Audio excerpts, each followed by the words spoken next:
Bismillahirrahmanirrahim. Alhamdulillahi rabbil alamin. Wabihi nasta'inu ala umuri dunya waddin. Ashhadu an la ilaha illallah wahdahu la syarika la wa ashhadu anna Muhammadan abduhu wa rasuluh. Allahumma shalli ala Muhammad wa ala ali Muhammad. Amma ba'd. Ikhwani fiddin rahimani wa rahimakumullah. Pada kesempatan kali ini akan kita bacakan kitab Mukasysyafatul Qulub, yaitu lanjutan dari bab kasih sayang. Malik bin Anas meriwayatkan bahwa Rasulullah SAW bersabda, ada 4 hak kaum muslim yang harus Anda penuhi, yaitu menampakkan kebaikan mereka, memaafkan kesalahan mereka, menjenguk orang sakit di antara mereka, dan mencintai orang yang bertobat. Diriwayatkan bahwa Musa alaihissalam bertanya kepada Tuhannya, "Wahai Tuhanku, dengan apa engkau jadikan aku orang yang jernih?" Allah menjawab, "Dengan kasih sayangmu kepada makhlukku." Abu Darda radhiyallahu anhu meriwayatkan bahwa dia pernah mengikuti seorang anak kecil. Anak itu membeli beberapa ekor burung lalu melepaskannya. Anak itu berkata, "Pergilah, maka hiduplah kamu."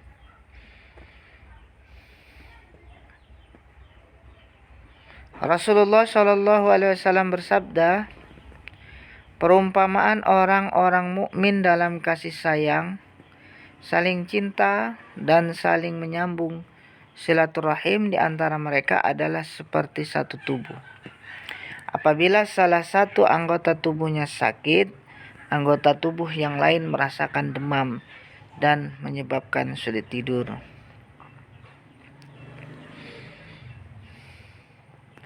Ada sebuah kisah, seorang ahli ibadah dari Bani Israel melewati bukit pasir. Ketika itu Bani Israel sedang ditimpa bencana kelaparan. Dalam hatinya dia berharap bahwa kalau bukit ini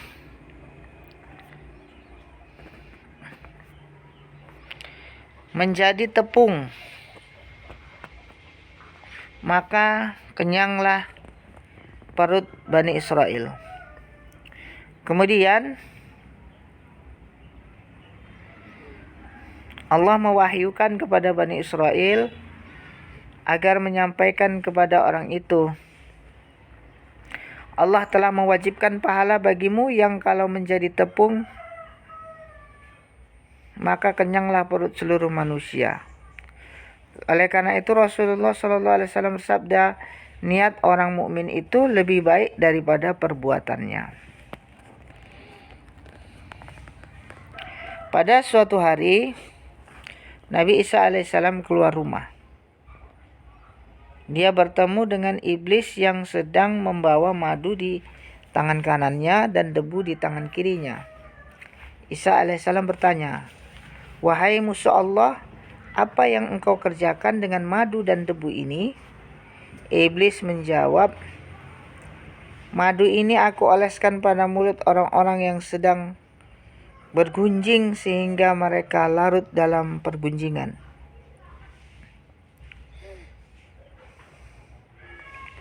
Adapun debu ini aku lemparkan ke wajah anak-anak yatim sehingga orang-orang membenci mereka." Rasulullah SAW bersabda, jika anak yatim dipukul, berguncanglah arsy ar-Rahman karena tangisannya. Lalu Allah Azza wa Jalla berkata, "Wahai para malaikatku, apa yang membuat menangis anak yang ditinggalkan kedua orang tuanya?" ke dalam tanah. Dalam hadis lain Rasulullah SAW bersabda, barang siapa yang melindungi anak yatim hingga memberinya makan dan minum, Allah mewajibkan baginya surga. Dalam Raudhah Al-Ulama disebutkan, ketika Nabi Ibrahim alaihissalam tidak makan, dia berjalan 1 atau 2 mil mencari teman untuk makan bersama. Pada suatu hari Imam Ali karamallahu wajhah menangis. Lalu dia ditanya, apa gerangan yang membuatmu menangis? Dia menjawab, sudah 7 hari ini tidak datang tamu ke rumahku. Aku takut Allah akan menghinakanku.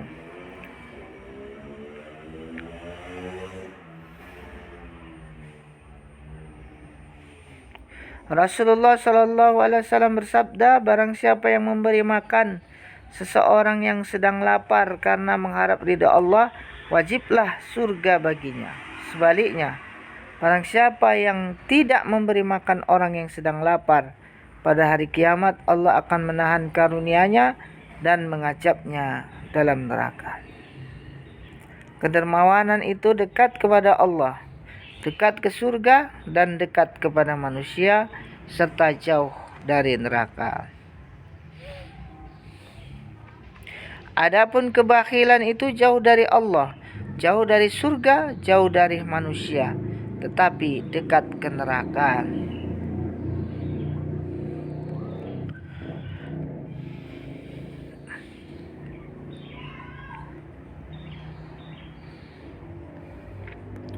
Orang jahil yang dermawan lebih Allah sukai daripada ahli ibadah yang kikir. Di tempat lain beliau bersabda, pada hari kiamat ada 4 orang yang masuk surga tanpa dihisab, yaitu ulama yang mengamalkan ilmunya, orang yang berhaji yang tidak berkata kotor dan tidak berbuat kefasikan hingga meninggal, syuhada yang terbunuh dalam peperangan untuk mengagungkan nama Allah, dan orang dermawan yang mencari harta yang halal dan menginfakkannya di jalan Allah tanpa perasaan riya. Mereka berebutan satu sama lain siapa yang terlebih dahulu masuk surga.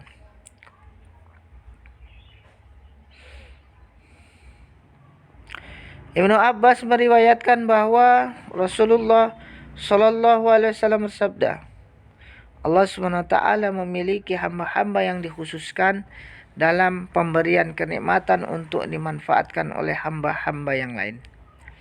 Oleh karena itu, barang siapa yang bakhil untuk memberikannya kepada mereka, niscaya Allah mengambil darinya dan memberikannya kepada orang lain.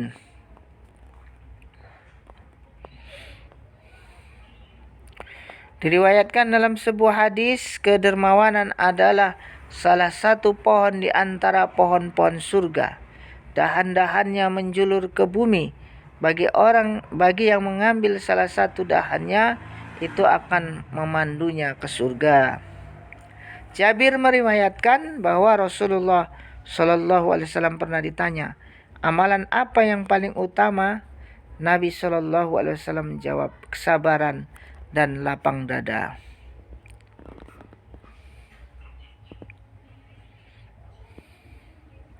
Al-Miqdam bin Suraih radhiyallahu anhu meriwayatkan hadis dari bapaknya yang diterima dari kakeknya. Katanya, aku bertanya kepada Nabi SAW, wahai Rasulullah, tunjukkanlah kepadaku jalan yang dapat memasukkanku ke surga. Beliau menjawab, di antara hal-hal yang mendatangkan ampunan adalah memberi makan orang miskin, menyebarkan salam, dan bertutur kata baik.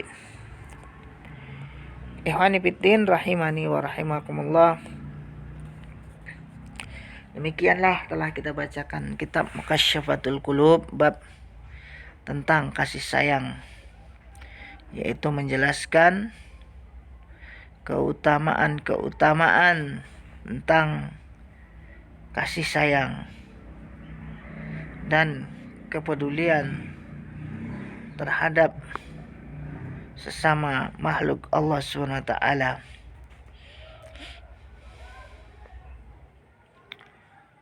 Yaitu diantaranya adalah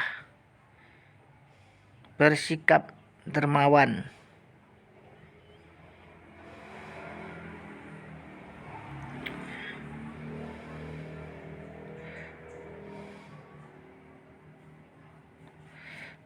karena kedermawanan itu dekat kepada Allah, dekat ke surga, dan dekat kepada manusia, serta jauh dari neraka. Adapun kebahilan itu jauh dari Allah, jauh dari surga, jauh dari manusia, tetapi dekat ke neraka. Demikian, mudah-mudahan bermanfaat. Wallahu taala a'lam.